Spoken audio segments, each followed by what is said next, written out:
Bismillahirrahmanirrahim. Assalamualaikum warahmatullahi wabarakatuh. Alhamdulillahi ala ihsani wa syukrullahu ala taufiqi wa amtinani. Asyhadu an la ilaha illallah ta'ala syarika lahu ta'zimani sya'ni. Wa asyhadu anna Muhammadan abduhu wa rasuluhu adda ila ridwani. Allahumma shalli alaihi wa ala alihi wa sahbihi wa ikhwanihi ma ba'd. Tulabat talibat MG kelas 8 yang dimuliakan Allah Subhanahu wa taala. Alhamdulillah kita bisa melanjutkan kembali pelajaran kita. Dan sekarang langsung saja ya kita di pelajaran ke-19 ya, dengan judul bab keterangan tentang sebagian bentuk-bentuk sihir. Ya, jadi kemarin kita di bab 18 ya, kita pelajari tentang apa? Hukuman bagi pelaku sihir itu, hukuman bagi tukang sihir. Ya, apa hukumannya? Ya, dijelaskan ya, sangat jelas sekali ya bahwasanya ya, datang juga dari Umar Ibn Khattab bahwa apa? Beliau memerintahkan penyihir itu hukumannya dia apakan? Dipenggal kepalanya. Ya. Nah kemarin ada yang tanya ke saya, bagus ya lewat WA. Itu adalah bagaimana kalau tukang sihir di masa sekarang ini di Indonesia ini kan tukang sihir kan banyak tuh ya. Ada yang bisa nyantet, ada yang bisa ya, sebagainya lah dan sebagainya kan begitu. Bagaimana hukumnya? Apa kemudian kita bunuh? Nah ini yang penting ya. Yang melakukan ya, yang berhak untuk menjatuhkan hukuman itu adalah pemerintah, paham ya? Jadi yang kita baca kemarin itu ya pelaksanaannya ini kan ini yang menyuruh Nabi Shallallahu Alaihi Wasallam. Jadi Nabi memerintah jajarannya, anak buahnya. Nabi kan kepala negara, kepala pemerintahan. Ya. Umar Ibn Khattab juga sama. Beliau kan kepala Daulah Islamiyah, kepala apa? Amirul Mukminin, pimpinannya kaum mukminin saat itu, pemimpin orang Islam saat itu, yang memerintahkan untuk menggal kepalanya itu Umar Ibn Khattab juga ya. Ini Hafsah ya, ini apa namanya anaknya Umar Ibn Khattab, ini juga lapor kepada bapaknya. Nah, lalu bapaknya yang menjatuhkan hukuman. Jadi ya, terkait dengan pertanyaan tadi ya, yang maka jelas jawabannya yang melaksanakan hukuman ya, penggal kepala bagi pelaku sihir itu siapa? Pemerintah yang berhak ya dan memiliki kewenangan untuk melakukannya. Jadi kalau kayak kita ini ya nggak boleh kita kemudian tetanggaku penyihir itu langsung diambil dibunuh misalkan, nggak boleh seperti itu. Itu namanya apa? Dia melakukan yang bukan kewenangannya. Kata Nabi Shallallahu Alaihi Wasallam ya, man ra'a minkum munkaron falyughayyirhu biyadi. Siapa yang melihat di antara kalian itu apa? Kemunkaran, maka hendaknya merubah dengan tangannya. Fa illam yastati fa bi lisanihi. Kalau tidak mampu dengan lisannya. Fa illam yastati fa bi qalbihi. Kalau tidak mampu dengan hatinya. Fa dzalika adhaful iman. Dan itu adalah perkara keimanan yang paling apa? Lemah.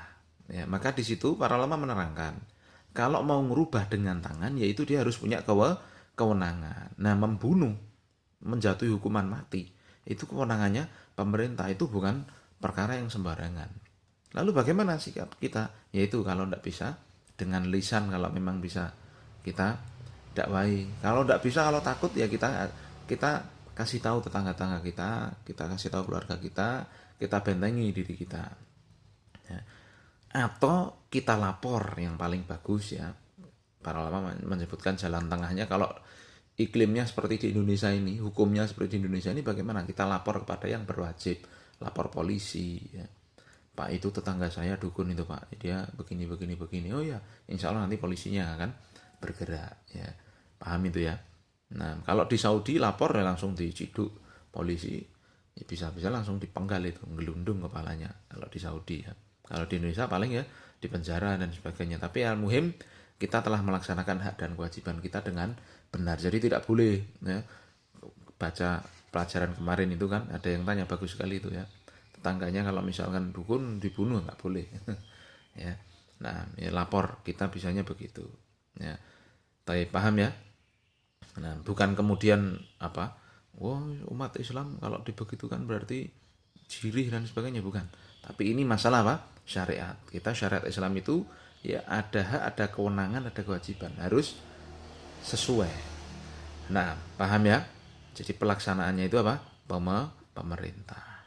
Baik, nah sekarang kita pembahasannya ini berikutnya ini tentang bentuk-bentuk sihir. Tujuan pembelajaran ini yang pertama, murid dapat menjelaskan bahwa beranggapan sial dengan sesuatu termasuk perbuatan jahiliyah ini dan bergantung pada selain Allah, anggapan sial. Ya. Lalu yang kedua, murid dapat memastikan bahwa ilmu gaib termasuk kekhususan bagi Allah saja. Ilmu gaib, ya, tahu apa yang akan terjadi besok, ya. Kemudian tahu apa, oh ini ada malaikat, ini ada jin, itu urusan Allah. Yang tahu hanya Allah semata. 3. Murid dapat mengenal sebagian bentuk khurafat dan khurafat yang syirik. Nah, kita baca dulu ya mukadimahnya. Sihir memiliki berbagai macam bentuk, ya, dan jenis. Maka wajib bagi seorang muslim untuk mengenalnya agar bisa berhati-hati daripadanya. Maksudnya tahu, oh itu sihir, oh itu jenis dari sihir, begitu. Bukan kemudian apa? Mempelajari sihir, bukan. Tapi maksudnya mengetahui, oh ini sihir ini, oh ini bukan sihir, begitu. Paham ya? Nah, saya kasih contoh. Ada kan orang sulap, ya. Sulapan itu loh. Sulapan itu memang ada yang pakai kecepatan tangan. Ya, jadi dia pakai apa? Misalkan petelat ini, tahu-tahu surit hilang gitu. Dia cuma pakai kecepatan tangan hilang gitu. Tapi ya, yang kedua, ada yang memang pakai bantuan jin. Ya, dia ditusuk. Misalkan ditusuk tangannya begitu ya, sampai tembus, benar-benar tembus, kok nggak sakit, nggak keluar darah. Nah, sampai makan apa itu? Paku dan sebagainya. Ini bagaimana kok orang kok bisa makan paku? Nah, itu berarti apa? Bantuan jin. Nah, kita maksudnya di situ, oh ini sihir ini. Kita tahu dulu. Oh, sulap ini hanya kecepatan tangan. Oh, ini sihir. Ini saya contohkan begitu. Jadi kita harus tahu dulu bentuk dan jenis sihir agar bisa berhati-hati daripadanya. Nah, kita baca ya dalil-dalilnya. Qala Ahmad ibnu Hanbal, berkata Imam Ahmad bin Hanbal, haddatsana Muhammad ibnu Ja'far, haddatsana Auf ibnu Hayyan ibnil Ala, haddatsana Qatan ibni Qabisah an abihi annahu sami'an Nabiy sallallahu alaihi wasallam. Masyaallah, jadi ini ya hadis tapi diajarkan ini ya apa namanya? Riwayatnya, rawinya disebutkan semua ya. Imam Ahmad berkata bahwasanya beliau telah mendengar hadis dari ini Ibnu Ja'far, gurunya. Gurunya juga mendengar dari gurunya lagi. Lalu gurunya mendengar dari gurunya lagi yang di atasnya sampai akhirnya dari bapaknya dari Nabi SAW. Itu namanya ilmu riwayat. Insya Allah nanti kalau di KMI diajari itu. Ya. Nah, al-muhim di sini kita tahu ya ini ilmu riwayat ya. Berkata Nabi SAW, kurung bukan ya. Innal iyafata wat tarqa wat tiyarata minal jibti, kurung tutup. Sesungguhnya iyafah, tarq, tiyarah ini termasuk dari jibet. Apa itu maksudnya? Ya, kita baca ini penjelasannya. Ya. Jibti ini dulu kita baca. Jibti ini yang dimaksud adalah perbuatan sihir. Jadi tadi apa? Iyafah, tarq dan tiarah ini termasuk dari sihir. Ya, kita baca nih. Apa artinya? Ya, beliau ya rawinya menjelaskan qala Auf al-iyafatu zajrut tayr. Iyafah itu adalah zajrut tayr. Apa itu? Meramal nasib dengan menerbangkan burung. Lalu tarq, apa itu tarq?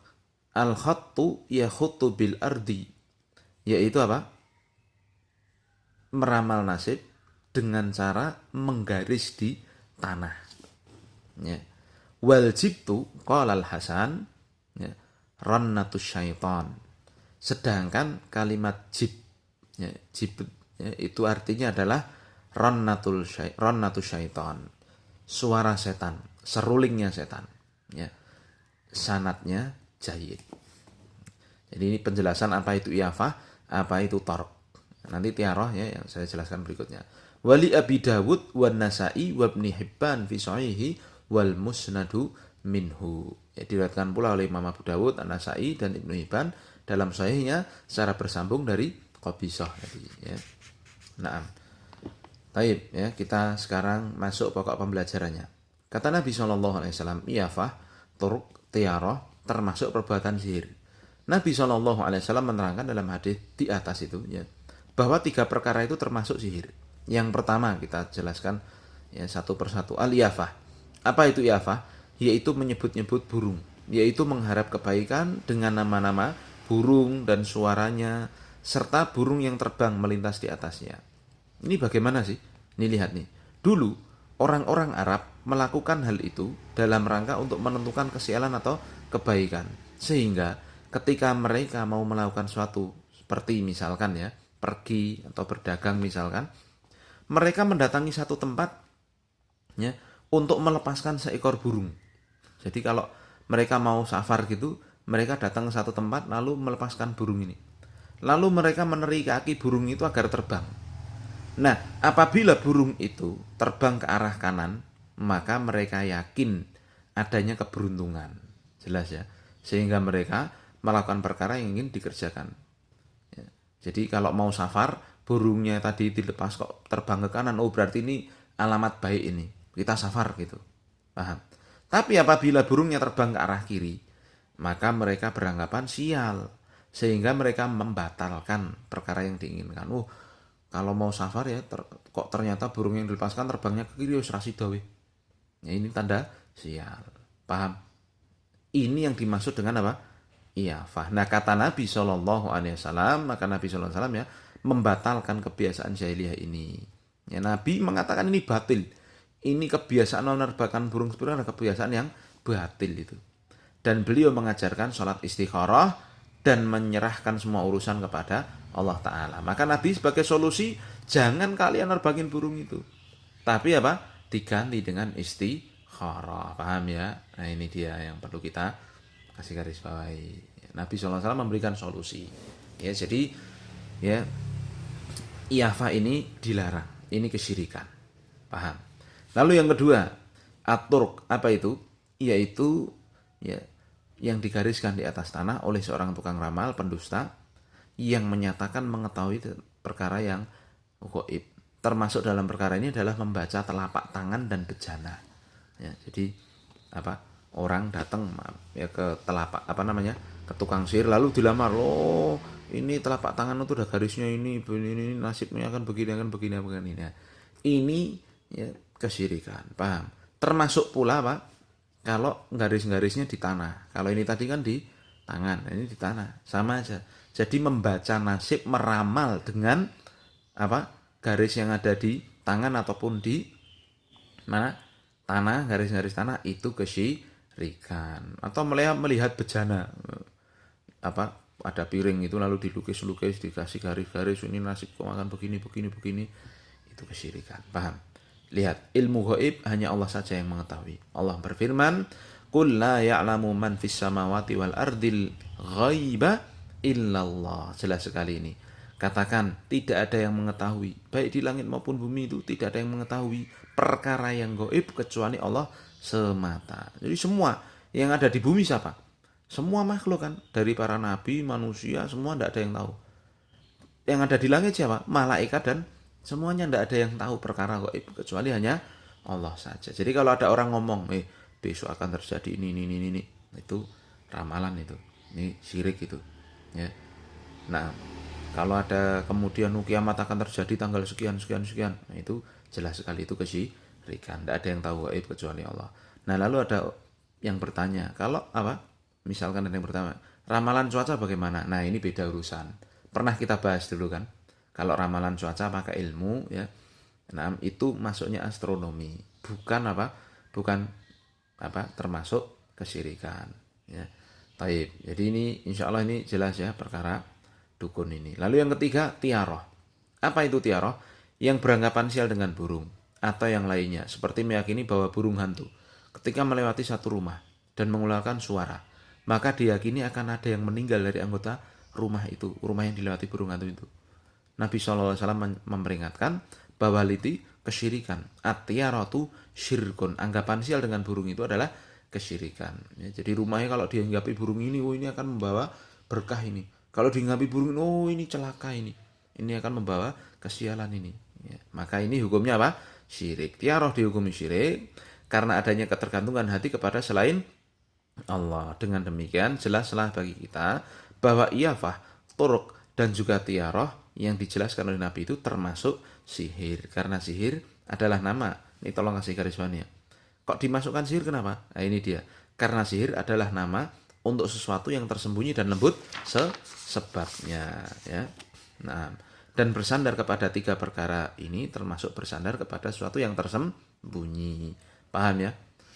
Jadi namanya iyafah, torok dan juga tiaroh itu kan perkara yang belum jelas. Enggak jelas sekali itu.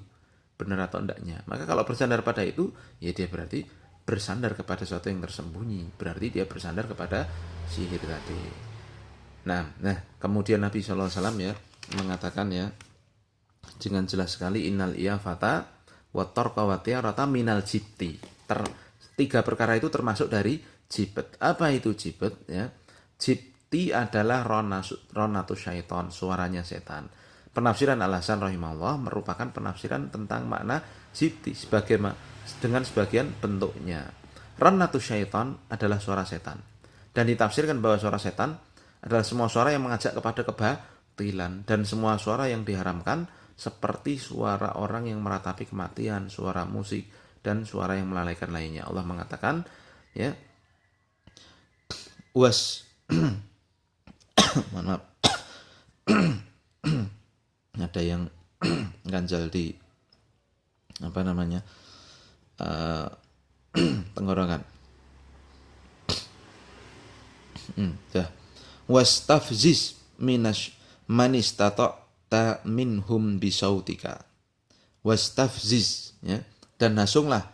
Ini artinya semangatilah ya. Siapa yang manistata'ta, siapa yang kamu sanggupi di antara mereka dengan suaramu. Nah, maksudnya apa? Ini apa? Ayat ini apa namanya? Disebutkan apa namanya? Tentang suara setan itu. Jadi memang apa? Setan itu membisik-bisiki manusia untuk berbuat jelek. Ya, lihat. Ya, suara setan itu bisa dua maknanya. Yang pertama, bisikan ya, suara yang mengajak kepada kebatilan. Jadi kan ada ya orang itu terkadang ketika dia melakukan sesuatu lalu muncul bisikan dari dalam jiwanya. Kamu lakukan itu loh. Ngajak ke yang jelek-jelek. Kamu lakukan ini loh. Kamu ini. Nah, itu ketahuilah. Itu adalah suaranya setan. Itu adalah bisikannya setan. Paham ya? Dan setan pasti membisiki kepada kejelekan yang itu cocok kepada hawa nafsu. Allah mengatakan dalam ayat yang lain apa? Wa innan nafsa la'ammaratun bisu. Sungguhnya hawa nafsu itu memerintahkan kepada kejelekan. Kamu lakukan itu loh yang jelek-jelek. Pokoknya begitu. Setan itu bisikin untuk berbuat jelek. Paham itu? Nah, tafsiran yang kedua dari suara setan itu adalah semua suara yang diharamkan seperti musik dan yang lainnya. Maka ya seperti itu kan. Orang setan itu pintar ngajak orang bermusik. Nanti kalau sudah bermusik lupa dengan Al-Quran, lupa dengan zikir, lupa dengan doa. Dia ingatnya kalau ada masalah ingatnya dengan musik. Waliyadzubillah. Ya, itulah setan ya pintarnya menggelincirkan manusia. Nah, maka ya kembali pada pembahasan intinya ya bahwasanya iyafah, tarok dan tiaroh ini adalah termasuk sihir. Ini bisikan, ini suara setan yang mengajak manusia itu berbuat kesyirikan. Itu ada burung lewat di hadapan rumahmu, itu berarti akan ada ini. Itu ada jejak jatuh, berarti kalau kamu safar nanti akan begini. Itu semua datang dari setan. Jelas ya?